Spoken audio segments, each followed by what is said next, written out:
Okay, perfect.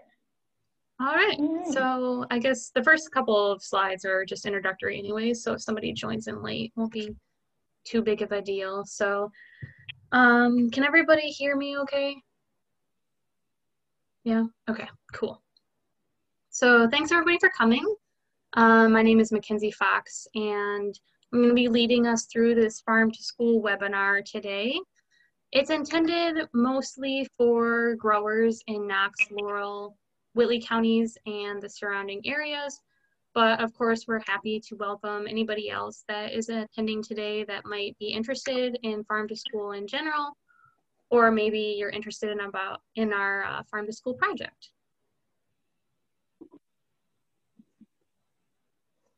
So please keep your mic on mute, and if you have any questions, you can type it in the chat box.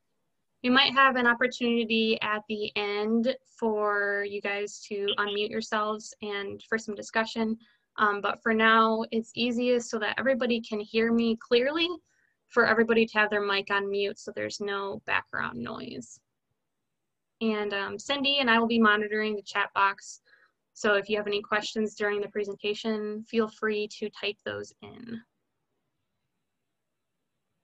All right, so now just to kind of give you guys an overview of what we're going to talk about today, I'm going to give a brief kind of overview of the Horticulture Council and what we do, and then we'll be getting into the Farm to School stuff, so talking about Farm to School and KHC's Farm to School project. Then we'll get into probably the most interesting stuff, which is selling to schools, and how you might sell to schools, including how schools buy food, the details that are involved with that, like delivery and payments, and then really an interesting part of that will be the crops. So things that the schools are already buying that you might be able to produce. Our last kind of portion will be the next steps in our project and how you guys can be involved, and then we'll do a Q&A and kind of a discussion section. So again, feel free to type in any of your questions during the presentation in the chat box, and either we'll answer them then or we'll have time at the end to answer them. So the Horticulture Council is who I work for, and I am the Special Projects Coordinator, which basically means I have a whole bunch of projects that I work under, but my main project right now is the Farm to School project. KHC works to promote and be a resource for the horticulture industry in Kentucky, which, you know, is very all-encompassing, is not just agriculture, but also includes like nurseries and arborists. To give you a little bit of history on the organization, it was started in the early 90s to kind of create this unified voice for the horticulture industry, and we have continued to do that now in maybe different ways than we did originally. But a couple of projects that I just want to tell you guys about that the Horticulture Council has that we're working on right now include water quality testing. We have 2 farm to school programs. We have the Kentucky Small Fruits Initiative, cost share programs, including for GAP certification, and we most recently started a direct marketing initiative. All right, so now we're gonna do a poll because I'm curious who you guys are. So let me see if I can launch the poll.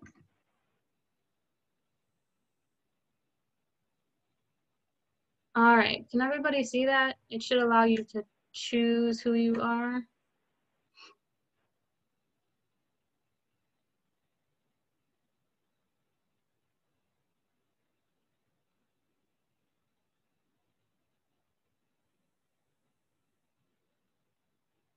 Give just another couple of seconds and then we can show the results.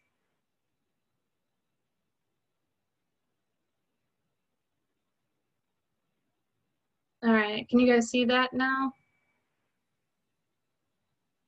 So looks like we have 2 farmers and lots of nonprofit people, and then maybe some other, which maybe their extension. Okay. So now going back to the presentation. So Farm to School is a very broad term that kind of describes a very large sum of different efforts to bring local food into schools, but it's not as simple as just getting local foods into school cafeterias. So like at that very basic level, Farm to School seeks to bring locally grown food into cafeterias. But there's a lot of other things that have to take place in order for that to be truly effective. And that's where the educational component comes in. And these are the lessons that kids are going to take with them the rest of their lives and that are going to guide their eating habits, and which in turn are guiding their eating habits in cafeterias. So for example, if a kid has never seen a turnip and then there are turnips on the salad bar in the cafeteria, they might not necessarily take the turnip and put it on their salad because they don't know what it is, they've never tasted it before. But if we do some of that foundational work, the educational component, like going into a classroom and doing a taste test and maybe reading a book about turnips and talking about where turnips come from, and doing that taste testing portion will kind of set them up so that when they go to the cafeteria, they might actually take a turnip because they know what it is and they've tasted it before and they know that it tastes good. So that educational component, I think, is really important. And in order for the local food to be really well received in the cafeteria, and that's by the students, but also the school food service workers, because if the school food service workers see that the students aren't eating the food, then they're not going to want to continue to source that food. So like I said, the educational component is pretty important.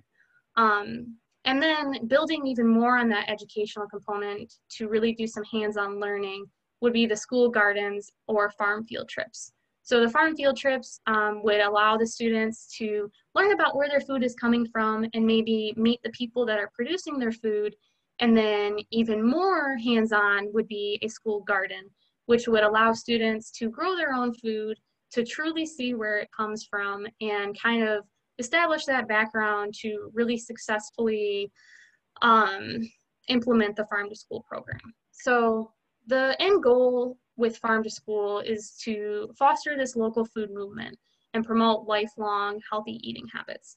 But in order for that to happen, there are all of these components that have to ultimately lead to the success of local food in school cafeterias.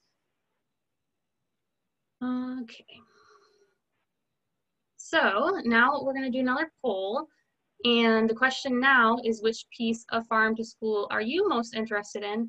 So it's got those 3 parts that we were talking about, or maybe you're interested in all of the parts. So I'm going to go ahead and launch the poll. And you guys can vote on which parts you're most interested in.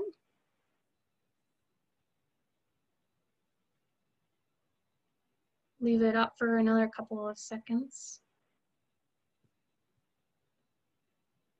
All right, so I'm going to close polling now and share the results. So as I kind of expected, local food in cafeterias is about what 50% of you are interested in, which is great because that's really what we're going to talk about today in this training.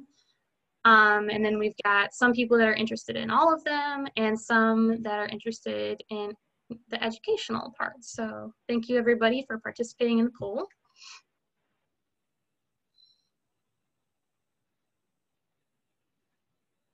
All right, so now getting into what KHC's Farm to School project is. So KHC received a USDA Farm to School grant with 3 kind of activities that we're going to be focused on. And this grant is for the Tri-County area of Knox, Laurel, and Whitley counties in southeastern Kentucky. And the goal is to increase local procurement and agricultural education efforts. But the three main activities that kind of are guiding our grant and that we're going to focus on include school food service recruitment and training. So that's promoting an understanding of local food, farmers, and production practices by food service personnel, and also students, so that there is this increased interest in, demand for, and receptivity to consuming locally produced items. So what this looks like is meeting and training with food service directors and doing educational programming in the schools.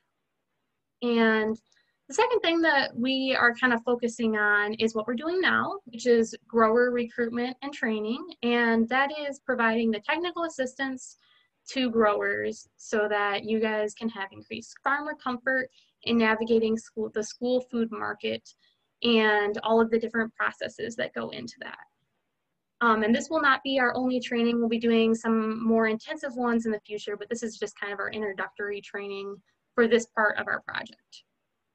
And then the third part is kind of interesting because it's very different than our first two parts, and that is product development. So another piece that we're working on is creating a snack food that is all Kentucky sourced. So we're developing this product and we're conducting the market research and hopefully establishing a supply chain that introduces this product that will be all Kentucky grown. And what will be in that snack food will be popcorn, blueberries, and apples. And the blueberries and apples will be dried. And like I said, all of it will be Kentucky grown. So that's just kind of another cool component of the project that is not necessarily super related to the first two parts, but is really, really interesting. And so far our work has kind of focused on building those relationships with schools and farmers. We have been collaborating a lot with the food service directors of Whitley County Schools and Williamsburg School. And we're also working on doing some educational programming, including I am developing a Harvest of the Month curriculum. And for virtual learning, we are working on some farm videos. And of course, as has been in all of our lives, COVID has put, a little bit of a damper on our project, and it's not as easy to do it as when we originally wrote it, which was before COVID, but kids still need to eat, and a lot of kids are going back to school now, so there's still a lot of opportunity for this farm to school project to be successful. Okay, so now we're going to get into kind of the part that you guys are probably most interested in, which is selling to schools. And before we dive super deep into that, I wanted to just kind of lay out a couple of things that you should probably have in place before you sell to schools. So the first thing is product liability insurance, which basically protects you from people who claim illness due to the food that you provide. And probably a lot of you already have this.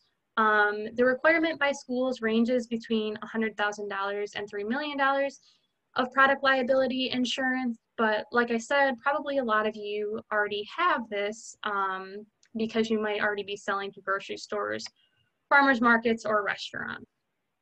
And then there are some schools that require GAP certification, although none of the schools that we are working with do require that. But there's still a benefit in having GAP certification because you are basically verifying that your farm is producing, packaging, handling, and storing fruits and vegetables using safe practices. And if you're interested in that, KHC does have a GAP cost share program for the audit, which will reimburse you for up to 75% or $1,250 of that audit. For the 2020 year, the applications are due on December 15th. And you do have to be a member of Kentucky Proud, which we'll talk about in a little bit, and that's really not complicated, so that shouldn't be a hindrance. But at a minimum, you should have the produce best practices training offered through Extension to sell to schools to just show that you are serious about produce safety. So really the two things that you should have in place before selling to schools for our project are the product liability insurance and the produce best practices training. So Mackenzie, real quickly, just to let everyone know that insurance piece, some CAPE programs at the county level will do a cost share for the first year to cover half the cost of the insurance policy to make that more affordable to growers. Cool. Yeah, so that's might be interesting to you all. But and you guys might already have that in place, like I kind of said. So getting into how schools purchase food. So schools purchase food in a couple of ways. And probably the way that you might know about is formal procurement. which is not necessarily what most farmers would use, but I just wanted to give you kind of an overview of it so that you understand the formal procurement process. So this is the most complex process for purchasing school food, and it's for very large purchases, so purchases over $20,000. And it does require some processes in place so that, you know, the government and the taxpayers' dollars are being spent efficiently. So that's what the public notification and sealed bidding process are for. So schools will maybe put out an ad in the newspaper or online requesting bids for a certain type of food or maybe many types of food. And large producers or distributors like Gordon Food Service would respond with a sealed bid talking about, you know, including their prices for those items that they're responding to. But like I said, this is usually used with large distributors like Gordon Food Service, Creation Gardens. This is what schools will use for their food that they're going to use year round. So a lot of schools have that relationship with Gordon Food Service. They buy that food from them. They buy some food from them all year round, and they have to go through the formal procurement process. However, like I mentioned, that does not necessarily have to occur with local food. And the reason for that is that that is meant for very large purchases, and probably what most farmers in our area are going to be selling would not be that large of a purchase. So I think there are really two main ways that a school would purchase local foods. And that's not to say that you might get really big and do formal procurement one day, but for now, this is probably the two methods that you would use. So informal procurement is for purchases that are less than $20,000. And they call it 3 bids and a buy because the food service director just has to approach 3 different vendors, which can be all local vendors, to receive quotes for the item that they're looking for. And these price quotes are generally just verbal. So they might call up 3 different farmers in the area. Let's say they're looking for apples for a couple months and request quotes from those 3 vendors, and then they would take the lowest quote and probably buy the apples from them. That's one way that schools might purchase local foods from farmers. Probably the more popular way, at least right now, would be micro purchasing, and this is for purchases up to $10,000. And are meant for one-time purchases, and there is no need for bids. So this would be the case probably if you approached a food service director and you had a bunch of extra tomatoes that you wanted to sell them, and you guys negotiated the price, that could fall under micro purchasing. As long as it's not like sustained over the whole year, that would require more of a formal procurement, but for just a small one-time purchase, food service directors can use micro purchasing. It is also great for tastings or harvest of the month programs because they don't have to go through that bidding process, and they can still use locally produced foods in the cafeteria. So an example I like to give is with our Harvest of the Month program. Maybe in October, they decided to feature local apples. So a school might go and buy all local apples for one day from one vendor, let's say one farmer. And then the next month, they might decide, like in November, they might decide to feature sweet potatoes. And so they might purchase from another vendor because they do have to rotate vendors. They can't just do micro purchasing multiple times from the same person. So that's just a really good example to kind of help you understand. And then like in December, let's say that they decided to do regular potatoes or greens maybe, and then they might go purchase from another vendor. So with all of these methods, school districts sometimes have more restrictive thresholds than the $20,000 and $10,000 that are listed here. These are the state level requirements, but school districts can have more restrictive thresholds that the school board would set. But I'm not aware of any of the schools that we're working with having more restrictive thresholds. So for now, this is kind of the baseline of what you can expect. And to give you kind of some guidance for what schools might be expecting, they will give you some specifications of what they want. And one way that they do this is through a specification worksheet or just a specification sheet. And so here's an example of specifications for romaine lettuce. And in that specification sheet, they'll have like the description, maybe the type of lettuce that they're looking for, as well as the grade, how much they want in a box. So in this case, you can see it says 12 heads per case, packed in bulk. How they want the price quote to be given. So they want the price to be given by the case. The ripeness, it should reach full maturity. The delivery requirements and any other requirements that they have. And to tell you a little bit about delivery, this is possibly one of the challenges for farmers is the delivery piece, because often school districts want you to deliver to each school, which for like a school like Williamsburg wouldn't be a requirement because there is only one, or not a requirement, but wouldn't be a huge difficulty because there's only one school. However, with Whitley County schools, there are many different schools, and they need their product delivered to those individual schools for processing and preparation for the lunches. So while that might seem kind of intimidating, it might just be beneficial for you to just sell and deliver to the schools nearest you. So if you live on the northern part of Whitley County, maybe you just deliver and sell to the schools in the northern part of Whitley County schools.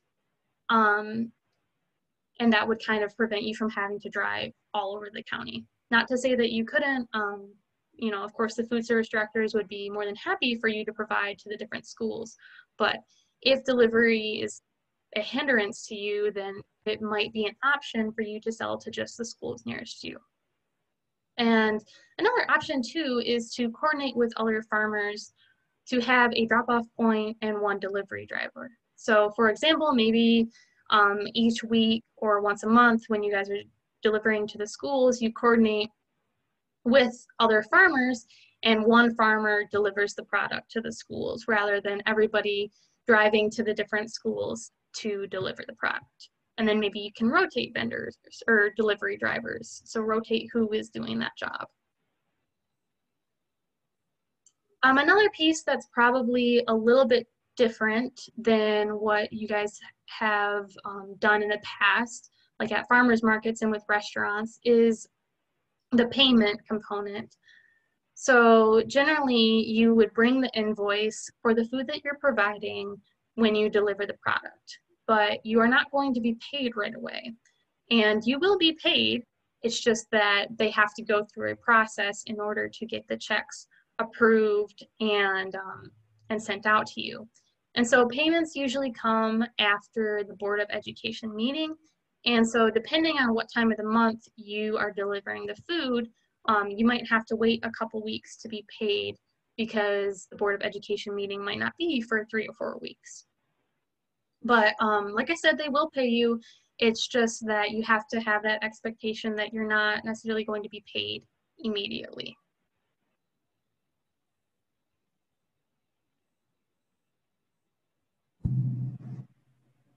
Okay, so one of the programs that might help schools purchase from local farmers is Kentucky Proud. And so you've probably heard of the Restaurant Reward Program, which has now been rebranded to be the Kentucky Proud Buy Local program.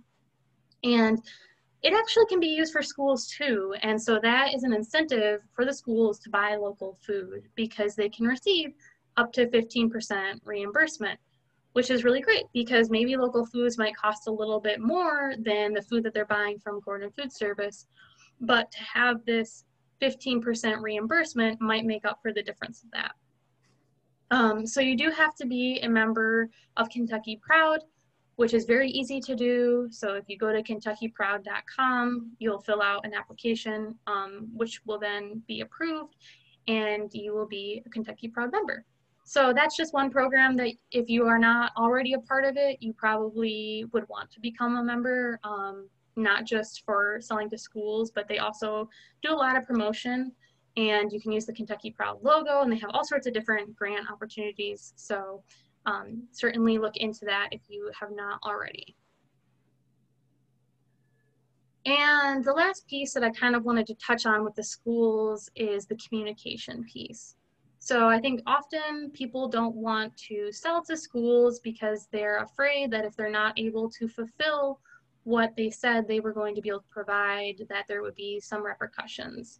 But it's not a huge deal if you're not able to fulfill what you said you were going to provide. So maybe there was a late freeze, or there was flooding, and you don't have the crop that you were anticipating having for the schools.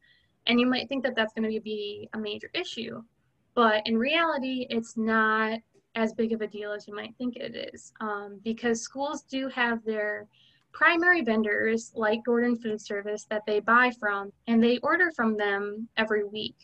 So if you let the school know before the week before that you're not going to have the product, they can order from Gordon Food Service or another large vendor what they were expecting you to have. And they, Gordon Food Service generally has that product year round, and it's not going to be an issue. So it's just really important to communicate with the schools, and as long as you're communicating well, it really shouldn't be an issue if you're not able to fulfill. But communication is very important. So I just wanted to emphasize that.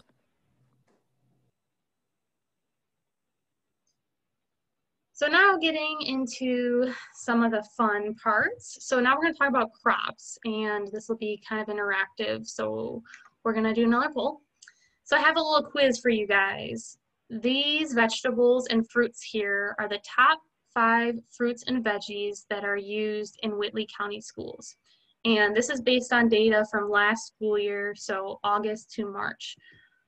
So of these top 5 fruits and veggies, which one do you guys think they bought the most of? And this is in terms of pounds. So I'm going to launch the poll so you guys can guess and see which one you think they bought the most of.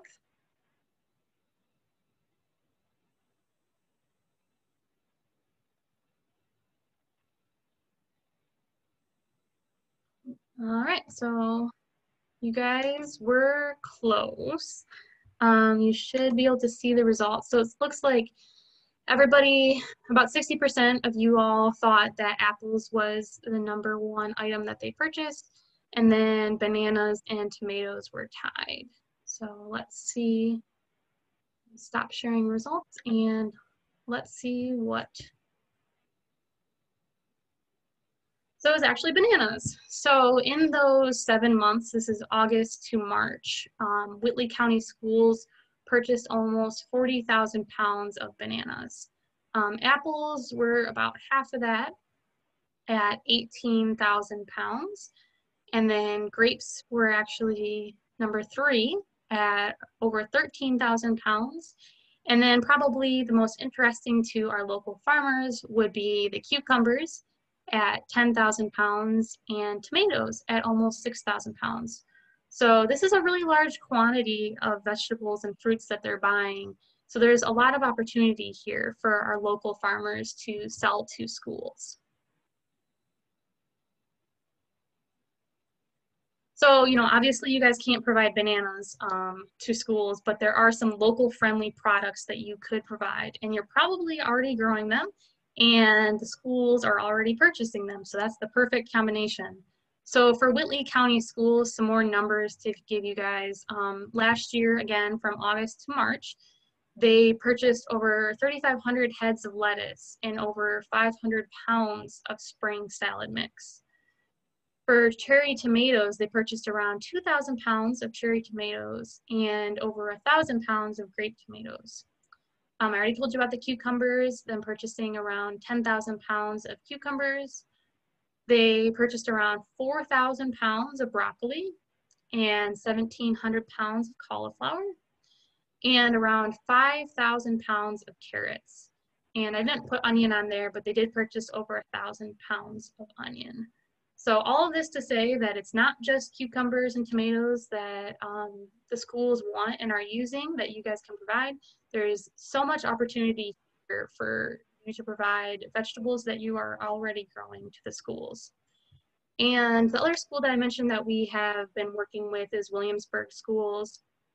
And they purchase a lot of the same things as Whitley County Schools does. So a lot of those lettuce and tomatoes and cucumbers and broccoli and carrots. But they also have expressed interest in yellow squash and zucchini, as well as potatoes and green beans and even green peppers. And so Whitley County Schools is purchasing very large quantities because they are a very large school district.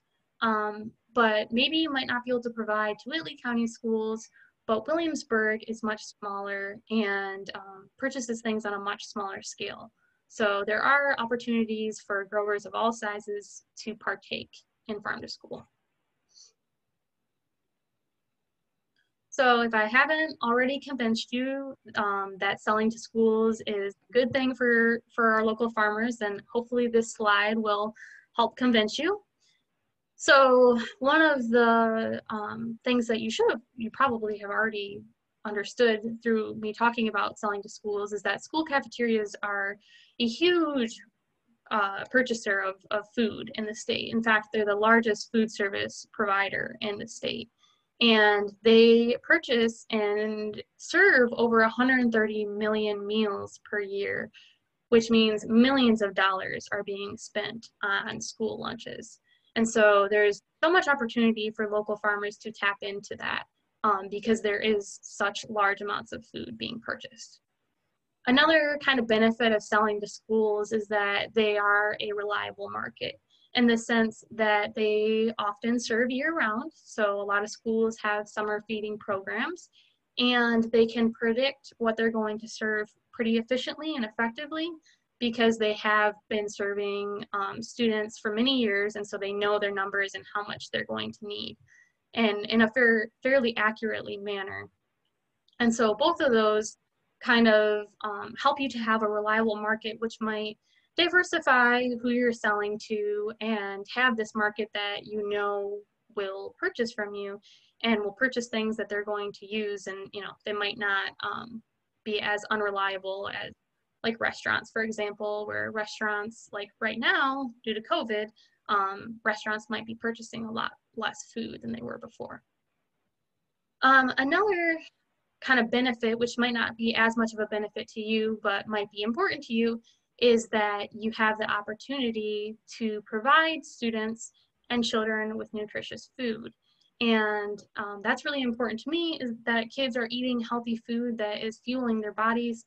And so maybe it's also really important to you. And so that's an opportunity through Farm to School.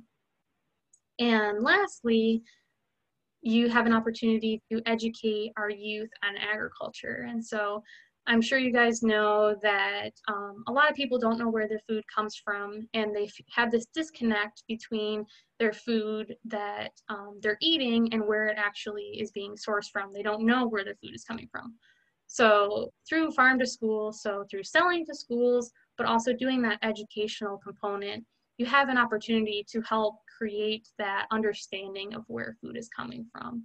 And build community too, because you are meeting students and they're learning about buying from their local farmers and how important it is to support your local community and to eat healthy at the same time. So there's a lot of opportunities through Farm to School, and I hope that you guys are interested, despite maybe some of the difficulties. Even though there are challenges with it, there are a lot of benefits to it as well. And so maybe you're not ready to sell to schools yet, and that's okay. There's still other ways that you can be involved in our Farm to School project. And so one of the things that I'm working on right now that's kind of fun is some educational programming. And because schools are doing a lot of virtual learning, or, you know, just we can't be in the classroom at the moment. I'm doing some farm tour videos where I'm going to farms and filming basically a tour of the farm so that kids can watch the videos, whether they're doing online learning or in-person learning, and still be able to learn about where their food is coming from.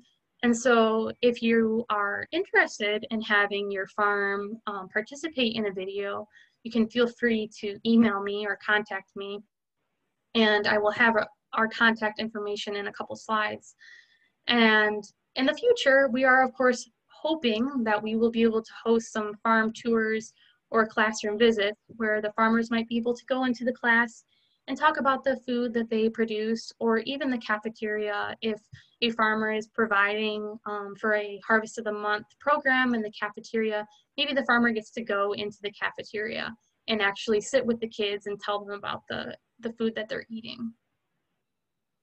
And another way that you can be involved is just telling people about our project and encouraging school officials and staff to participate in Farm to School.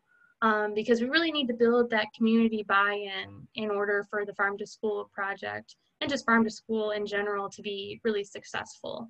And so if we can get school officials and staff and students on board, there is a lot of opportunity with Farm to School.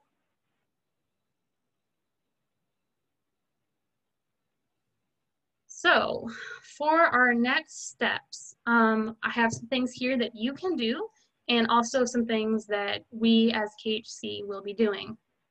So if you're interested in selling to schools, one thing that you can do right now is to fill out your W-9, which a school will need for you to sell to them. You can also make sure that you have the product liability insurance in place and that you have your PBPT training in place. Those things will set you up in order to sell to schools. You can also contact me, and like I said, my contact information will be in a couple slides, and I can connect you with food service directors who then might be able to tell you what they're looking for or what they want to purchase. And you can also contact me if you want to be involved in educational programming, such as the farm tour videos that I'm doing right now. And October is actually Farm to School month, and we are doing various programs throughout the month, posting on social media and also doing these little videos. And so if you want to be involved in Farm to School month, certainly contact me to let me know.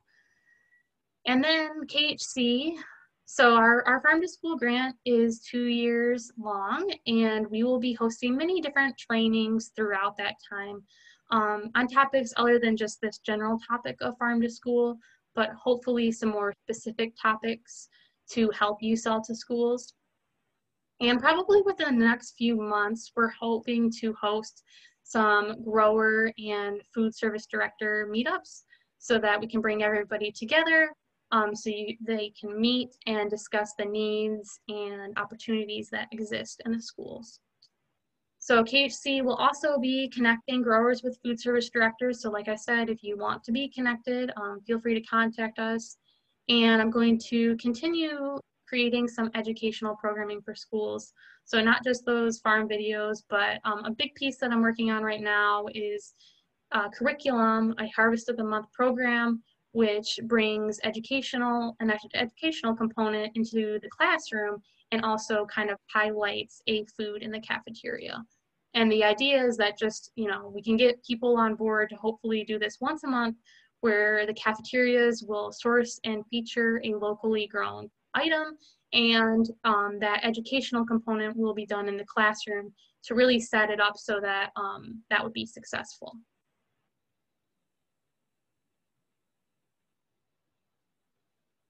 So now, like I mentioned, we're going to be hosting some trainings over the next few weeks or months or years to kind of help farmers sell to schools.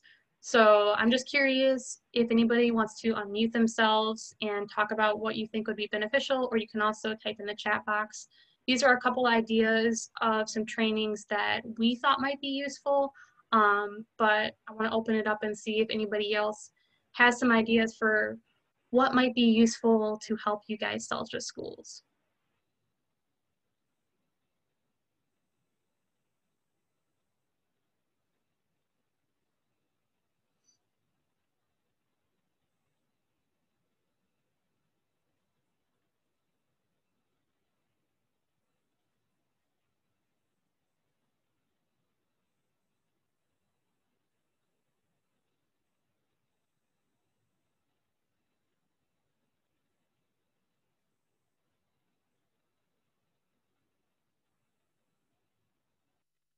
All right, so don't all speak up at once. How about you type in the chat box the training that you think would be most useful? So, you know, A, B, C, D, or E, and we can see what you guys think would be helpful.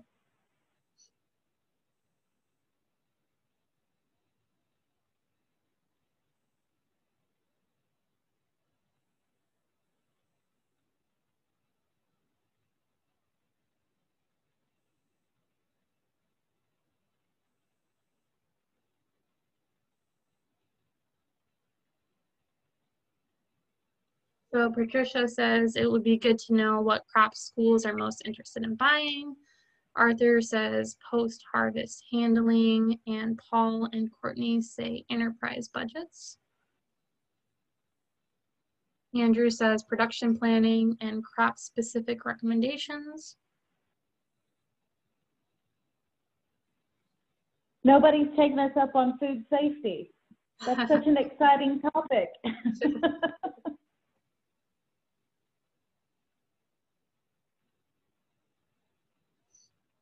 Yeah, so in regards to Patricia's comments about what crops schools are most interested in buying, so Cindy and I have discussed doing a training to kind of lay out what crops you might plant for schools. And, you know, I mentioned some of the crops at the beginning, or, you know, a couple slides ago about like tomatoes and cucumbers and all that, but we do have more hard data about what they're purchasing each month.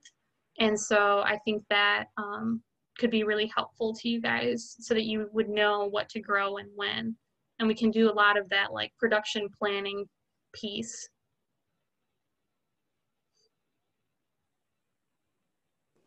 Mackenzie? Yes. This is Courtney from Good Times Farm. Hey, Courtney. Hey, so you put that slide up would have like specific crops that each school was buying currently. So would it be possible to maybe like open up the discussion with them, just like meeting with the food director and maybe trying to get new crops added to that? Something like, you know, we can do this. How does that work for you guys? Yeah. Is that like kind of what you're thinking would be the process in that? Yeah, that's kind of exactly what I was thinking for the grower and food service director meetups. So I think that it's a great idea. And if we can kind of, if farms can provide some of the produce that they're already purchasing, it'd be a good in to getting in the schools, but then also, you know, having those relationships to help schools maybe utilize different types of vegetables that they're not already utilizing. Yeah, that's kind of the whole goal of Farm to School. So yes, thank you for the idea. Well, and also, do you know the food director at Williamsburg? You know who that is? Yes, that's Debbie Tamblin.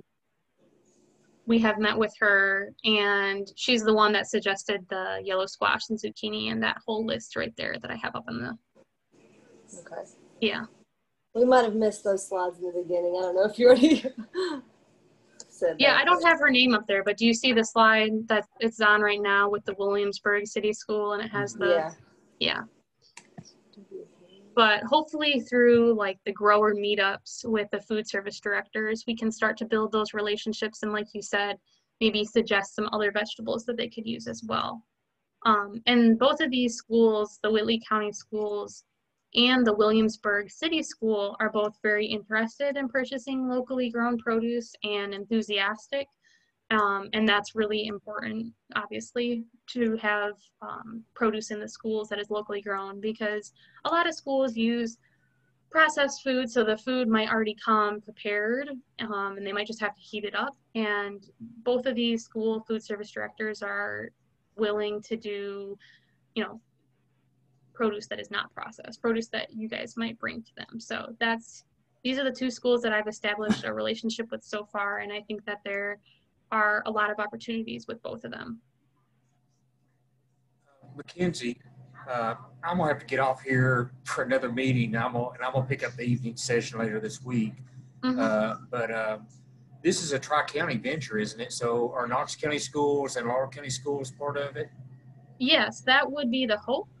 We haven't been able to establish a relationship with them yet, but that is the goal. We have contacted them a couple times. We just haven't heard back. But it's kind of a weird time to be contacting schools, of course, because, you know, of COVID, and they're all pretty stretched pretty thin as it is. So yes, that would be the goal. And if anybody has any contacts at those schools, please forward them to me.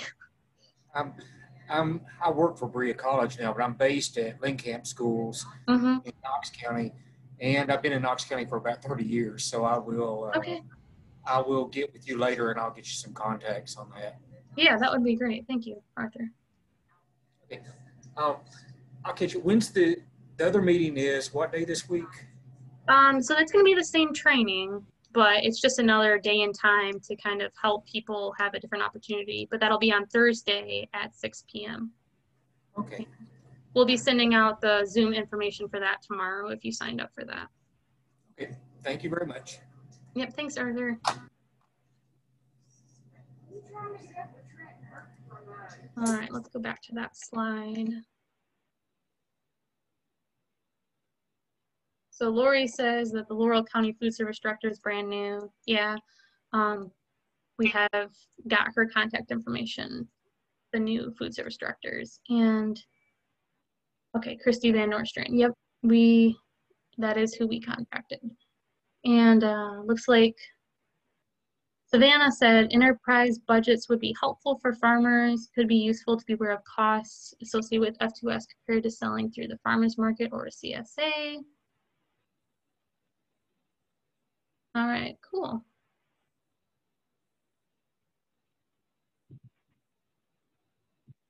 you have anything you want to add, Cindy?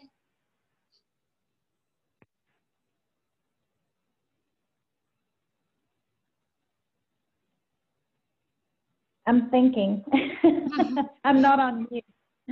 I think having those contacts with the food service directors are very important, and school board members and central office staff, because, you know, everyone buying in and being interested, I think that makes for a better project and more penetration of this program into schools, because we need every component actively participating to really make this successful and sustainable, because ideally, you know, we want these purchasing relationships to continue after our grant project is over. So I think really building those relationships between growers and food service directors and staff is really critical. So I think that communication piece, very important, because, you know, a food service director understands that, you know, yes, you had plans to provide 2,000 pounds of tomatoes, but, you know, for whatever reason, you can't do what you thought you would be able to provide. And that's okay, as long as that communication piece is in there, and that you just keep them aware of what's going on and that there was a problem. I think any food service director is going to understand that it's a different situation than, you know, purchasing from a large, you know, multinational or you know, multi-regional company. So I think that's key. But I don't know, Tina Garland is on the call with us today from the Kentucky Department of Agriculture. She's the farm to school coordinator. And I don't know if Tina has anything to add to some of the things we've discussed and talked about. Tina is definitely the procurement expert on things, and also, you know, very active with lots of different school systems. So I don't know if maybe Tina's got a point to make. Well, good morning. Hi, Can Tina. you hear me? Yes. Great. Well, you have done a fantastic job, and just I'm so excited about your grant and all the efforts and education and just hard work that you're putting into that Tri-County area. There's nothing really that I can add except for you both have really touched on the most important thing, and that's communication between the producers and the food service directors. Just keep that line open, because once you get connected, you as producers get connected to those food service directors, it creates that opportunity for you to grow different kinds of things that they are just looking for. So you're not limited to just, again, what was put on the list, but it does, that communication and that relationship will grow itself, and you will be able to really just customize what that food service director needs. So we at the Department of Ag, we are here if you have any questions concerning procurement, or if you need extra connections. I'm working with Cindy and Mackenzie and I'm their support. So I'm excited about this project, and again, buy local for those schools. So thank you so much. Thanks, Tina. So here is the contact information of myself as well as Cindy, and we are both from KHC. And then I also included Tina's information there because she really is the procurement expert. So we can also, I think we can send, Cindy, maybe we can send this information out to the participants in an email afterwards, just as a follow-up, so you guys can all have it. But I want to get to this part. So does anybody have any questions that they want to ask more than what we've already talked about, either of myself or Tina, the procurement expert?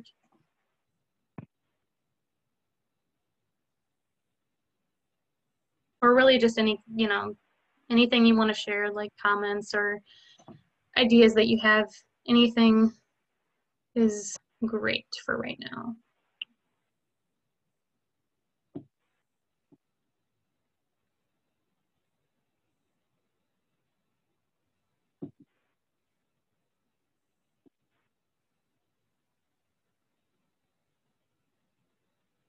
Okay, so I guess with that, we will conclude. I'll put this slide up here again with our contact information, just so if you want to write it down real quick. But I will plan to send this out to everybody so that you guys have our contact info.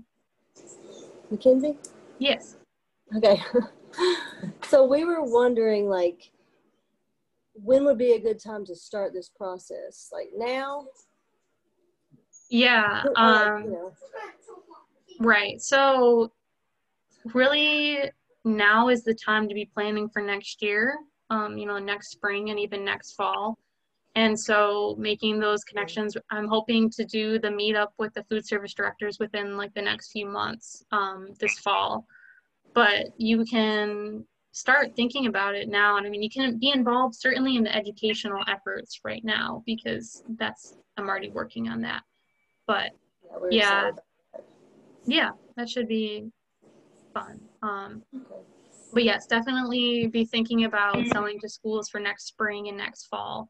Probably be thinking about that now. And we will be hosting, like I said, those workshops and trainings over the next few months to kind of set you up well this winter so that you can be successful at selling to schools next year. Sounds great. Thank you. Mm-hmm. And you know, one of the, I guess, barriers that we've heard from food service directors, and not just in this geography, but statewide, is seasonality. And I know, Paul and Courtney, you guys have high tunnels and you use season extension technologies. So seasonality is much less of an issue than it used to be. So some of those really fast crops that can be grown this time of year, like the leafy greens, lettuces, spinach, those kinds of crops, you know, that are pretty fast crops. If you have the production capacity, that's something the food service directors would definitely be interested in now. And I think that as we, you know, look more comprehensively at what food service directors are interested in purchasing, there's a lot of opportunity. And, you know, getting those pieces in place that Mackenzie mentioned, like having the W-9 completed and submitted, and that's a very simple IRS form, just a couple fields to fill out. Making sure that the insurance policy is in place. You know, those are the two key pieces that can be done, you know, basically immediately. And then really just thinking about what crops you would want to do, because some things you could get a little bit earlier than, you know, field crops. So I think, you know, that's something, thinking more creatively about production plans, there could be opportunities really quickly. And our food service directors have expressed interest in buying produce even now this fall, which, you know, it's kind of late to be doing that, but there's still an opportunity. So even if you have things that you might want to sell to them now, you can contact me and I can connect you with the food service directors, and that there might be an opportunity to even start right now, although I know it's really late in the season. So yeah, there's a lot that you can already start on right now. So it's really exciting, and I'm really excited for this project, and I think Cindy and I both are really enthusiastic and are optimistic, you know, especially given the circumstances. We weren't sure what this was going to look like this fall, but there are certainly a lot of opportunities and there's a lot of interest too. So do you want to add anything? One more question. Okay. Sorry. So are the farms required any third-party certification? So the GAP certification is not required, or any third-party certification is not required for the schools that we are going to be working with, as far as I know. Some larger school districts like Louisville will require GAP certification, but no, there's not that requirement by the school districts down there. Okay. Yeah. Mackenzie, can I add as well, on your products, or on the products that the producers are thinking of too, don't forget your herbs, because food service directors also are interested in fresh herbs. Okay. Yeah, thanks, Tina. Is there any other questions or comments? Which herbs? I don't know the answer to that. I'm sorry. They use cilantro, they use basil, oregano, and some food service directors will go ahead and dry them, and then some use fresh. So. Thanks.